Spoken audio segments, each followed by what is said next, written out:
नमस्कार दोस्तों, आप सभी का स्वागत है आपके अपने YouTube channel study with Ravi पर।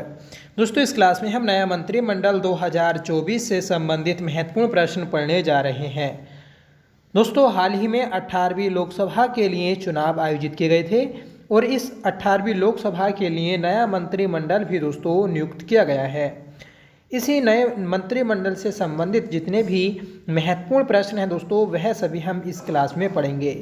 ये दोस्तों करंट अफेयर्स का एक ट्रेंडिंग टॉपिक है जिससे आने वाले एग्जाम्स में प्रश्न पूछे जा सकते हैं।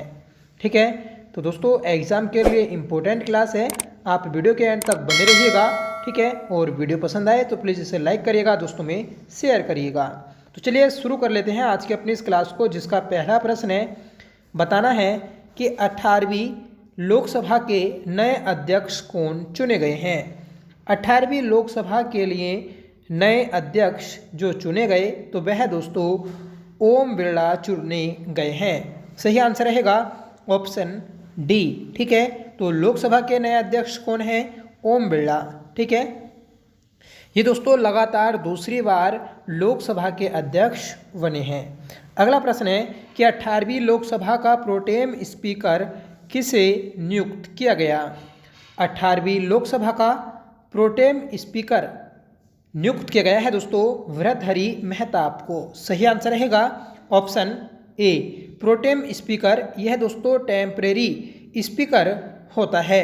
जब तक दोस्तों लोकसभा का अध्यक्ष नहीं चुना जाता तब तक दोस्तों प्रोटेम स्पीकर लोकसभा के अध्यक्ष के रूप में कार्य करता है, और जो लोकसभा के सदस्य चुने जाते हैं, ठीक है, तो उन सभी को शपथ दिलाने का कार्य भी प्रोटेम स्पीकर करता है। तो याद रखिएगा भर्तृहरि महताब ये दोस्तों प्रोटेम स्पीकर चुने गए 18वीं लोकसभा के लिए। अगला प्रश्न है, हाल ही में कौन से क्रम के लोकसभा चुनाव संपन्न हुए हैं। तो दोस्तों इस बार 2024 में 18वीं लोकसभा के लिए चुनाव आयोजित किए गए हैं। तो सही आंसर रहेगा ऑप्शन बी। ठीक है, पांचवा प्रश्न है, पांचवा प्रश्न 9 जून 2024 को भारत के नए प्रधानमंत्री के रूप में किसने शपथ ली है। तो प्रधानमंत्री के रूप में दोस्तों नरेंद्र मोदी ने तीसरी बार शपथ ली है। सही आंसर रहेगा ऑप्शन सी। ठीक है, और किस दिन ली? 9 जून को। ठीक है, तो याद रखिएगा नरेंद्र मोदी भारत के नए प्रधानमंत्री नियुक्त किए गए हैं। जो प्रधानमंत्री होता है दोस्तों तो उसकी नियुक्ति राष्ट्रपति के द्वारा की जाती है। ठीक है, और यह दोस्तों लोकसभा के सदस्य के रूप में चुना जाता है।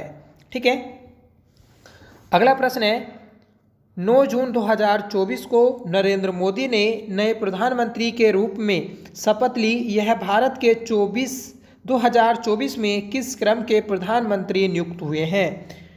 तो ये दोस्तों 20वें क्रम के नए प्रधानमंत्री नियुक्त हुए हैं। सही आंसर रहेगा ऑप्शन डी। ठीक है, ये दोस्तों व्यक्तिगत तौर पर हैं। ठीक है, ये आप याद रखिएगा। तो 18वें लोकसभा चुनाव में, ठीक है, जो नए प्रधानमंत्री बने तो वह दोस्तों नरेंद्र मोदी बने, और यह दोस्तों 20वें क्रम के नए प्रधानमंत्री बने हैं। अगला प्रश्न दोस्तों, 18वीं लोकसभा के लिए 2024 में कितनी लोकसभा सीटों पर चुनाव आयोजित कराए गए। तो 2024 में दोस्तों 543 लोकसभा सीटों पर चुनाव आयोजित कराए गए हैं। ठीक है, तो सही आंसर रहेगा ऑप्शन बी। ठीक है, और वर्तमान में लोकसभा में कुल कितनी सीटें हैं। तो दोस्तों 550 सीटें हैं। पहले ये दोस्तों 552 थी, जिसमें 2 सीटें दोस्तों मनोनीत होती थी एंग्लो इंडियन के लिए। ठीक है, और ये दोस्तों अब समाप्त कर दी गई हैं। अब जो बची हैं दोस्तों लोकसभा की सीटें तो वह 550 हैं, और इन 550 में से 543 पर दोस्तों चुनाव आयोजित कराए गए हैं। अगला प्रश्न है कि 18वीं लोकसभा के नए मंत्रिमंडल में नए रक्षा मंत्री कौन बने हैं। तो नए मंत्रिमंडल में दोस्तों रक्षा मंत्री जो बने तो वह दोस्तों राजनाथ सिंह बने हैं, और 17वीं लोकसभा में भी राजनाथ सिंह रक्षा मंत्री थे। ठीक है, तो ये भी आप याद रखिएगा, महत्वपूर्ण प्रश्न है। अगला प्रश्न है कि नई मंत्रिमंडल 2024 में सड़क परिवहन और राजमार्ग मंत्रालय के मंत्री कौन बने। तो सड़क परिवहन और राजमार्ग मंत्रालय के मंत्री बने हैं नितिन गडकरी। ठीक है, सही आंसर रहेगा ऑप्शन सी। नितिन गडकरी, ये दोस्तों पिछली जो लोकसभा थी 17वीं, उसमें भी सड़क परिवहन और राजमार्ग मंत्रालय के मंत्री रहे थे। नेक्स्ट क्वेश्चन है कि नए मंत्रिमंडल 2024 में लगातार तीसरी बार कौन वित्त मंत्रालय के मंत्री बने हैं? तो तीसरी बार लगातार वित्त मंत्रालय के मंत्री बने हैं दोस्तों निर्मला सीतारमण। सही आंसर रहेगा ऑप्शन ए। ठीक है, 13वां प्रश्न है कि नए कैबिनेट 2024 में भारत के विदेश मंत्री कौन बने हैं? तो दोस्तों विदेश मंत्रालय के मंत्री बने हैं सुब्रमण्यम जयशंकर। सही आंसर रहेगा ऑप्शन ए। ठीक है, और ये दोस्तों पिछली लोकसभा में भी विदेश मंत्री के पद पर नियुक्त थे। ठीक है, तो याद रखिएगा सुब्रमण्यम जयशंकर ये विदेश मंत्री हैं 18वीं लोकसभा में। ठीक है,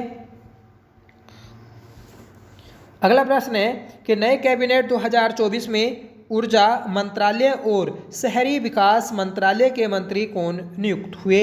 तो ऊर्जा मंत्रालय और शहरी विकास मंत्रालय के मंत्री जो नियुक्त हुए हैं तो वह दोस्तों आपके मनोहर लाल खट्टर नियुक्त हुए हैं। सही आंसर रहेगा ऑप्शन डी।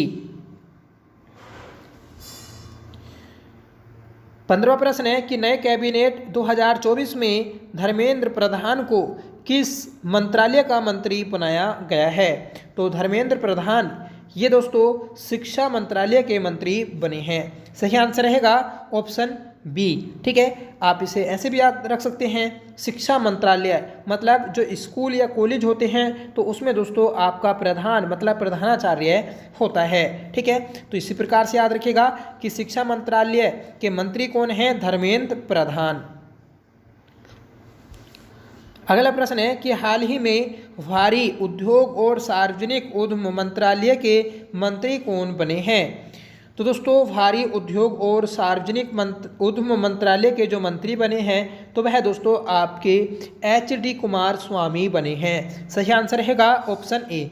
जो दोस्तों भारत के भारी उद्योग और सार्वजनिक उद्योग हैं तो वह दोस्तों HD हैं। ठीक है, HD ऐसे आप याद रखिएगा। ठीक है, तो HD कुमार स्वामी कौन है? ये दोस्तों आपके भारी उद्योग मंत्रालय के मंत्री हैं।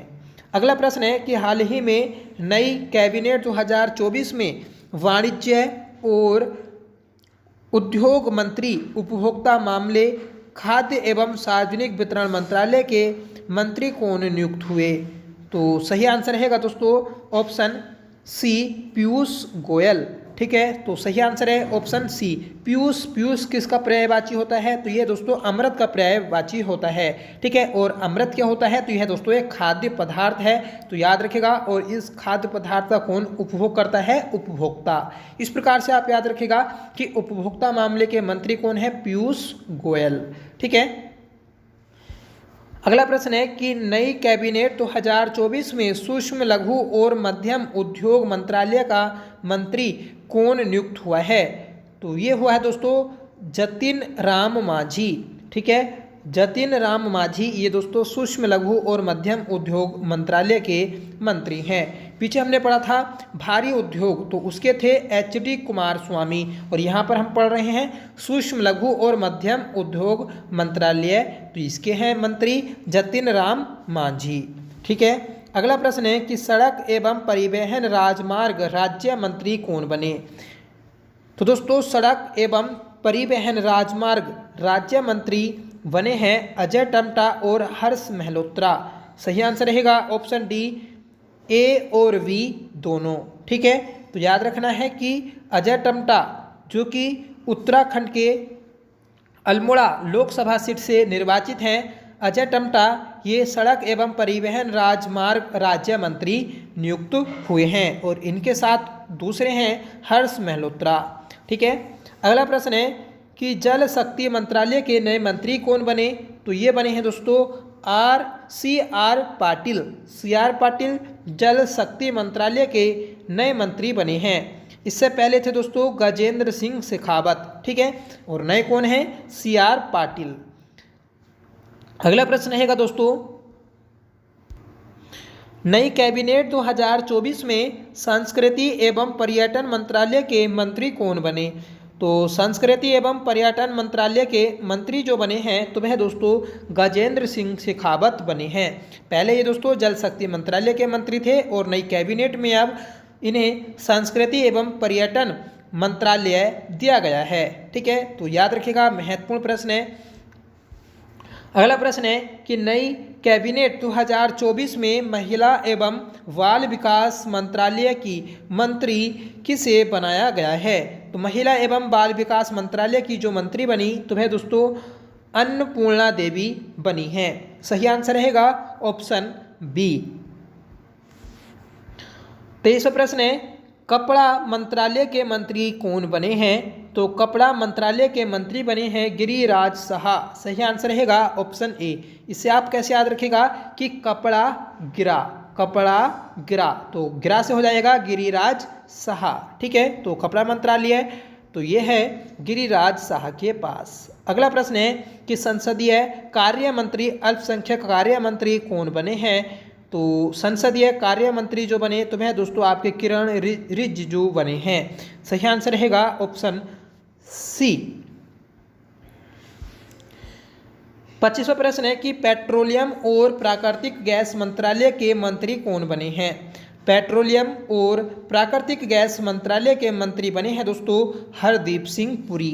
ठीक है, सही आंसर रहेगा ऑप्शन सी। ठीक है, तो हरदीप सिंह पुरी ये आपके पेट्रोलियम और प्राकृतिक गैस मंत्रालय के मंत्री बने। आप इसे कैसे याद रखेगा कि जो दोस्तों पूरी होती हैं, पूरी खाने वाली, तो वह दोस्तों पेट्रोलियम मतलब तेल में तली जाती हैं। तो इसी प्रकार से आपको याद रखना है कि हरदीप सिंह पुरी ये दोस्तों पेट्रोलियम और प्राकृतिक गैस मंत्रालय के मंत्री हैं। अगला प्रश्न है कि नई कैबिनेट 2024 में श्रम और रोजगार मंत्री, युवा मामले और खेल मंत्री के खेल मंत्रालय के मंत्री कौन बने हैं? तो ये बने हैं दोस्तों मनसुख मंडाविया। मनसुख मंडाविया ये दोस्तों 17वीं लोकसभा में स्वास्थ्य मंत्री थे। अब इन्हें दोस्तों युवा मामले के मंत्री और खेल मंत्री का पद दिया गया है। अब देखिए आपको इसे कैसे याद रखना है कि मन सुख कैसे रहेगा जब आप खेलेंगे या जब आप युवा रहेंगे। ठीक है, या फिर आपके पास रोजगार होगा और श्रम होगा तब आपका मन जो होगा तो वह सुख रह सकता है। तो इसी प्रकार आपको याद रखना है मनसुख मंडाविया ये दोस्तों आपके युवा मामले, खेल मंत्री, श्रम और रोजगार मंत्रालय के मंत्री बनाए गए हैं। जो दोस्तों मंत्रालय दिया जाता है तो वह प्रधानमंत्री के कहने पर राष्ट्रपति के द्वारा दिया जाता है, या फिर बोले कि जो जैसे मान लीजिए आपको जो पंचायती राज मंत्रालय का मंत्री जो बनाया गया तो ये राष्ट्रपति के द्वारा बनाया गया है। किसके कहने पर? प्रधानमंत्री के कहने पर। ठीक है, तो ये दोस्तों हमारा पॉलिटिकल क्वेश्चन है, आप याद रखिएगा। अगला प्रश्न है कि पंचायती राज मंत्रालय, मत्स्य पालन, पशुपालन और डेयरी मंत्रालय के मंत्री कौन बने हैं? तो पंचायती राज मंत्रालय के मंत्री ये बने हैं दोस्तों राजीव रंजन सिंह। सही आंसर रहेगा ऑप्शन ए। अगला प्रश्न है कि नई कैबिनेट 2024 में बंदरगाह, जहाजरानी और जलमार्ग मंत्रालय के मंत्री कौन बने हैं? तो ये बने हैं दोस्तों सर्बानंद सोनोवाल। देखिए सर्वानंद, जो सर्व आनंद आता है तो वह कहाँ पर सोने पर आता है? जहाज़ों में, जहाजरानी में या बंदरगाह पर। ठीक है, तो आपको याद रखना है सर्बानंद सोनोवाल ये हमारे बंदरगाह, जहाजरानी और जलमार्ग मंत्रालय के मंत्री हैं। ठीक है, 29वां प्रश्न है कि नई कैबिनेट 2024 में सामाजिक न्याय और अधिकारिता मंत्रालय के मंत्री कौन बने हैं? ये बने हैं दोस्तों वीरेंद्र कुमार। वीरेंद्र कुमार ये दोस्तों सामाजिक न्याय कर रहे हैं। इस प्रकार से आप याद रखिएगा कि सामाजिक न्याय कौन कर रहे हैं? वीरेंद्र कुमार।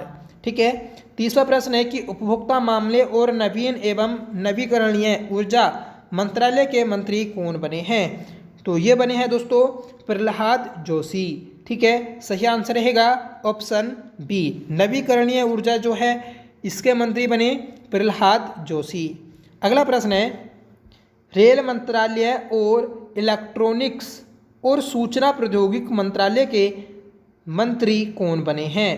तो दोस्तों ये बने हैं अश्वनी वैष्णव। अश्वनी वैष्णव ये दोस्तों 17वीं लोकसभा में भी रेल मंत्री थे और 18वीं में भी दोस्तों यह रेल मंत्री और इलेक्ट्रॉनिक सूचना प्रौद्योगिकी मंत्रालय के मंत्री बनाए गए हैं। अगला प्रश्न है कि नागरिक उड्डयन मंत्रालय के मंत्री कौन बने? तो नागरिक उड्डयन मंत्री जो बने हैं तो वह दोस्तों राम मोहन नायडू बने हैं। सही आंसर रहेगा ऑप्शन ए। 33वां प्रश्न है कि नए कैबिनेट 2024 में जनजातीय मामलों का मंत्रालय किसे दिया गया या नए जनजातीय मामलों का मंत्री किसे बनाया गया? तो ये बनाया गया है दोस्तों जुएल ओराम को। सही आंसर रहेगा ऑप्शन ए। 34वां प्रश्न है कि नए कैबिनेट 2024 में संचार मंत्री और उत्तर पूर्वी क्षेत्र विकास के मंत्री कौन बने हैं? तो संचार मंत्री और उत्तर पूर्वी क्षेत्र विकास के मंत्री जो बने तो वह दोस्तों आपके बने हैं ज्योतिरादित्य सिंधिया। सही आंसर रहेगा ऑप्शन सी। ये दोस्तों पिछली लोकसभा में नागरिक उड्डयन मंत्री के पद पर थे। अगला प्रश्न है कि कृषि और किसान कल्याण मंत्रालय और ग्रामीण विकास मंत्रालय और दोस्तों पंचायती राज मंत्रालय के मंत्री कौन बने हैं? तो ये बने हैं दोस्तों शिवराज सिंह चौहान। सही आंसर रहेगा ऑप्शन ए। इसमें सबसे ज़्यादा याद रखना है आपको कि कृषि मंत्रालय के जो मंत्री हैं या कृषि मंत्री जो हैं तो वह शिवराज सिंह चौहान हैं। 36वां प्रश्न है कि नए कैबिनेट 2024 में स्वास्थ्य एवं परिवार कल्याण मंत्रालय के मंत्री कौन बने? तो स्वास्थ्य एवं परिवार कल्याण मंत्रालय के जो मंत्री बने तो वह दोस्तों जेपी नड्डा बने हैं। ठीक है, जगत प्रकाश नड्डा जो कि दोस्तों बीजेपी के अध्यक्ष हैं। ठीक है, ये आप याद रखिएगा। और यही स्वास्थ्य एवं परिवार कल्याण मंत्रालय के मंत्री बने हैं। ठीक है, तो स्वास्थ्य मंत्री कौन हैं? जेपी नड्डा। अगला प्रश्न है कि कार्मिक लोक शिकायत और पेंशन मंत्रालय, परमाणु ऊर्जा विभाग, अंतरिक्ष विभाग किस मंत्री के पास है? तो ये दोस्तों प्रधानमंत्री नरेंद्र मोदी के पास है। सही आंसर रहेगा ऑप्शन ए। जितने भी दोस्तों मंत्रालय होते हैं वह सभी बांट दिए जाते हैं और जो शेष मंत्रालय रह जाते हैं तो वह डायरेक्ट दोस्तों पीएम के पास चले जाते हैं। ठीक है, तो याद रखिएगा कि जो अंतरिक्ष विभाग के मंत्री हैं तो वह दोस्तों नरेंद्र मोदी हैं। अगला प्रश्न है कि मंत्रिपरिषद में मंत्रियों की कुल संख्या प्रधानमंत्री सहित लोकसभा की कुल सदस्य संख्या के 15% से अधिक नहीं होनी चाहिए। मतलब दोस्तों जितने हमारी लोकसभा सीटें हैं 550, इसका 15% जितना होगा, ठीक है, उससे ज़्यादा सदस्य मंत्रिमंडल में नहीं होंगे, ये बोला गया है। और ये प्रावधान दोस्तों कब से लाया गया? ये प्रावधान 2003 के 91वें संविधान संशोधन के द्वारा लाया गया था। तो ये हमारा जीएस में भी काम करेगा। आप याद रखिएगा कि 2003 में दोस्तों एक संविधान संशोधन हुआ 91, ठीक है, जिसमें ये प्रावधान किया गया कि जो हमारी नई मंत्रिमंडल होगी या जो हमारी मंत्रिमंडल होगी तो उसमें कुल लोकसभा सदस्यों का 15% से अधिक नहीं होना चाहिए। ठीक है, तो याद रखिएगा पॉलिटी का महत्वपूर्ण प्रश्न है। तो ये थी दोस्तों हमारी आज की क्लास जिसमें 38 महत्वपूर्ण प्रश्न हमने पढ़े। ठीक है, ये दोस्तों जब तक कैबिनेट रहेगी तब तक ये प्रश्न आपको हेल्प करते रहेंगे। ठीक है, अगर आप सेंट्रल लेवल के भी एग्ज़ाम देते हैं तो दोस्तों आपके लिए ये क्लास अति महत्वपूर्ण है। ठीक है, आज का आपको होमवर्क रहेगा जिसका आंसर आपको कमेंट करके बताना है कि 9 जून 2024 को भारत के नए प्रधानमंत्री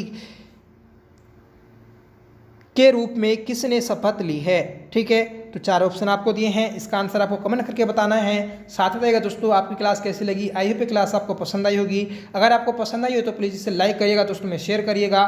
ठीक है, तो चलिए मिलते हैं नेक्स्ट क्लास के साथ, तब तक के लिए bye. Thank you so much for watching. जय हिंद।